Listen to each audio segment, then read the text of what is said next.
आज हम बात करेंगे कुछ डाइट से रिलेटेड कॉमन क्वेश्चंस और क्वेरीज के बारे में। वीडियो को एंड तक जरूर देखिएगा क्योंकि हर क्वेश्चन के साथ आपको कुछ प्रैक्टिकल टिप्स जरूर मिलेंगे। सबसे पहला सवाल आता है कि डाइट क्या है और ये सबके लिए अलग होती है। डाइट का मतलब होता है कि जो भी हम फूड इनटेक कर रहे हैं, यानी कि हम जो भी फूड यानी कि खाना खा रहे हैं उसको हम डाइट बोलते हैं। बट यूजुअली हमें ये गलतफहमी रहती है कि अगर हमें वेट लॉस करना है या वेट गेन करना है तो हम जो खाना खाएंगे वो डाइट है, जबकि हर इंसान के लिए डाइट का मतलब अलग होता है। जैसे कि अगर कोई एथलीट है तो उसकी बॉडी की रिक्वायरमेंट्स उसकी एनर्जी यूटिलाइजेशन के हिसाब से होगी, तो वो डाइट जो है एनर्जी सेंट्रिक उसके हिसाब से प्लान की जाएगी। देन अगर कोई शुगर पेशेंट है तो उसके शुगर लेवल्स को स्टेबल रखने के लिए डाइट प्लान की जाएगी जिसके अंदर मैक्रो न्यूट्रिएंट बैलेंस किया जाएगा। इसलिए ये समझना जरूरी है कि हमें जो खाना खाना है वो हमें अपनी बॉडी की रिक्वायरमेंट के हिसाब से खाना है या हमारी बॉडी की डिजीज रिलेटेड कंडीशन के हिसाब से खाना खाना है।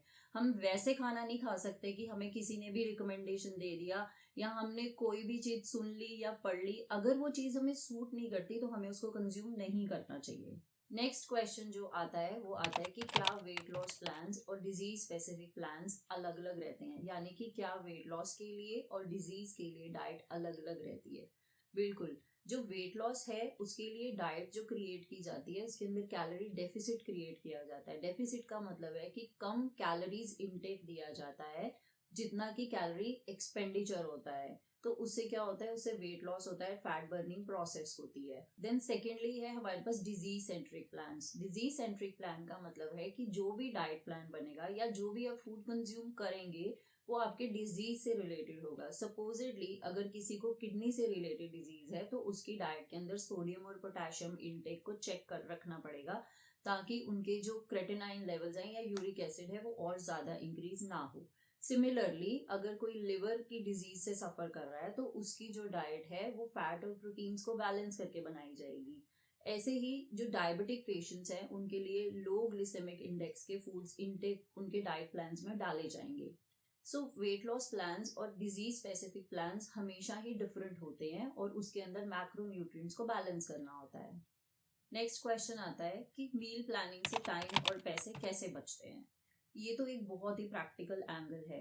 तो इसके अंदर हमें क्या होता है, जब भी हम अपनी मील्स को पहले से प्लान कर लेते हैं, यानी कि जब हम ये पहले से ही डिसाइड कर लेते हैं कि हमें क्या खाना है, यानी कि नेक्स्ट डे का हम मील प्लान कर लेंगे या फिर अगले आने वाले पूरे वीक का हम मील प्लान कर लेते हैं, तो उसके अंदर बहुत सारा टाइम और मनी सेव हो जाता है।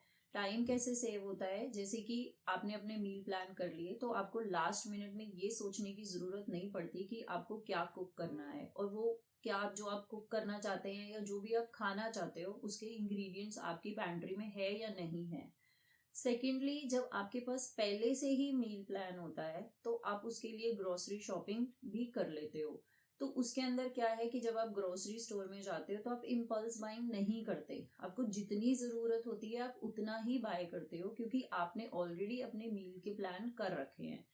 जैसे कि सपोजिटली हम अपना डाइट प्लान जो है वो एक वीक का पहले से ही क्लाइंट्स को सेंड कर देते हैं, तो वो अपने आने वाले पूरे वीक की ग्रोसरी शॉपिंग पहले ही कर लेते हैं, यानी कि अपने वीकेंड्स पे पहले ही अपने नेक्स्ट वीक की पूरी ग्रोसरी शॉपिंग कर लेते हैं और लास्ट मिनट में उनको कोई ऑर्डर्स भी नहीं प्लेस करने पड़ते। अननेसेसरली इम्पल्सिंग बाइंग भी नहीं होती है जिससे उनको बहुत सारा टाइम भी बच जाता है और बहुत सारी कॉस्ट सेविंग भी रहती है एंड वेस्ट मैनेजमेंट हो जाती है इससे।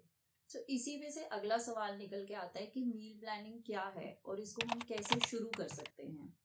मील प्लानिंग का मतलब है कि आप पहले से ही डिसाइड कर लेते हो कि आपको क्या खाना है, कब खाना है और कितना खाना है, यानी कि आपके जो ईटिंग आवर्स विंडो है आपको उसमें कितने मील्स लेने हैं और उन मील्स में आपको क्या कंज्यूम करना है।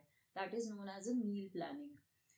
अगर आप अपनी मील प्लानिंग प्रॉपरली कर लेते हो तो ये सिर्फ आपको वेट लॉस या आपका टाइम सेव या फिर आपको फाइनेंशियल बेनिफिट नहीं देता, बल्कि ये एक तरह से आपका पूरा लाइफस्टाइल चेंज हो जाता है।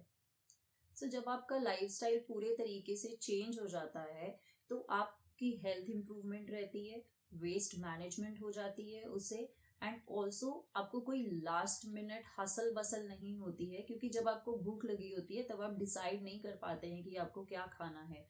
फिर उस टाइम पे जो भी आपके पास अवेलेबल होगा, चाहे वो आपके लिए अच्छा है या नहीं अच्छा है, तो आप उसको कंज्यूम कर लेंगे, क्योंकि आपके पास ना तो प्रिपरेशन टाइम होगा, ना ही आपके पास अवेलेबल इंग्रेडिएंट्स होंगे। तो आप अपने हेल्थ गोल्स के हिसाब से अपने मील प्लान्स कर सकते हो। अगर आपको वेट लॉस करना है तो आप उसके अकॉर्डिंगली एक कैलोरी डेफिसिट प्लान रेडी कर सकते हो अपने लिए, जिसके अंदर आप अपने ओपनिंग विंडो में 5 मील्स का प्रिपरेशन कर सकते हो, जिसके अंदर 2 स्नैक मील्स या फिर 3 आपके मेन मील्स रहेंगे, जो आपके स्केड्यूल में इजीली फिट हो जाएंगे। तो मील प्लानिंग जो है वो बहुत ज़्यादा हेल्प करेगा आपको लाइफस्टाइल चेंज करने में। लास्टली अब कुछ प्रैक्टिकल हेल्दी टिप्स जो आपको अपना डाइट प्लान बनाने में हेल्प करेंगे। सबसे पहले तो हम लेंगे जो सबसे अंडररेटेड चीज है या जिसको हम सबसे ज्यादा इग्नोर करते हैं, दैट इज वाटर। हमें ये मेक श्योर करना है कि हमें दिन में at least 8 to 10 glasses of water पीने हैं। एंड स्पेसिफिकली अगर हम वर्कआउट कर रहे हैं तो उस वर्कआउट सेशन में हमें एटलीस्ट 700 ml या फिर 1000 ml तक पानी पीना है। Then secondly we should create a balance plate. Balance plate के लिए ICMR की भी कुछ गाइडलाइंस हैं, जिसके लिए आप दूसरा वीडियो देख सकते हो, जिसका लिंक डिस्क्रिप्शन बॉक्स में आपको मिल जाएगा। वैसे बैलेंस प्लेट करने के लिए आपकी प्लेट में एटलीस्ट 50% जो है वो वेजिटेबल्स होने चाहिए एंड 25% आपका प्रोटीन होना चाहिए, 25% आपके कार्बोहाइड्रेट्स होने चाहिए। सो इस तरह से जब भी आप अपने मेन कोर्स के मील्स के लिए अपनी प्लेट लगाएं तो आप ये मेक श्योर करें कि आपकी प्लेट में 50% वेजिटेबल्स हैं, 25% प्रोटीन्स हैं एंड 25% होल ग्रेन्स हैं। Then comes your portion control. Portion control का एक बहुत ही इंपॉर्टेंट रोल रहता है, specifically when it comes to disease management diet plans. उसके अंदर हम, क्योंकि आपके मील्स जो हैं वो कट डाउन नहीं हो सकते हैं, क्योंकि आपका अगर ऑलरेडी आप डायबिटिक पेशेंट हैं या फिर आपके शुगर लेवल स्टेबल नहीं रहते हैं, तो अगर उसके अंदर हम होल मैक्रोन्यूट्रिएंट्स को बैलेंस नहीं करेंगे तो उसके अंदर आपका शुगर लेवल्स जो है वो लो भी हो सकते हैं। That is more dangerous for the sugar patients. So इसीलिए पोर्शन कंट्रोल करके एक रेगुलराइज्ड मील प्लान बनाना बहुत जरूरी है। Then comes your meal planning. जितने भी आपका ईटिंग विंडो आर है, ईटिंग विंडो आर का मतलब है कि अगर आप मॉर्निंग में 8 o'clock फर्स्ट मील लेते हैं तो और इवनिंग में आप जो लास्ट मील ले रहे हैं वो आप 7 o'clock के अराउंड ले रहे हैं, तो आपका ईटिंग विंडो होता है 11 आवर्स का। तो आपको हर 2.5 या 3 घंटे में एक मील प्लान करना है अपने लिए, जो कि जिसके अंदर आप 3 मेन मील्स प्लान कर सकते हो एंड 2 स्नैक मील्स प्लान कर सकते हो। एंड वाटर इनटेक का भी आपको ध्यान रखना है। लास्टली जो मैं हमेशा बोलती हूँ, अवॉइड करिए पैकेट फूड्स को and processed and refined carbs को एंड अननेसेसरी शुगर्स को अपने डाइट इनटेक में। Remember, supplementation is not the food, it is just filling the gap of the nutrition in the food, right. So I hope ये video आपको अच्छा लगा और आपके कुछ क्वेरीज जो हैं डाइट से रिलेटेड वो रिजॉल्व हो गए होंगे। And please post your more questions into the comment section. Thanks for watching.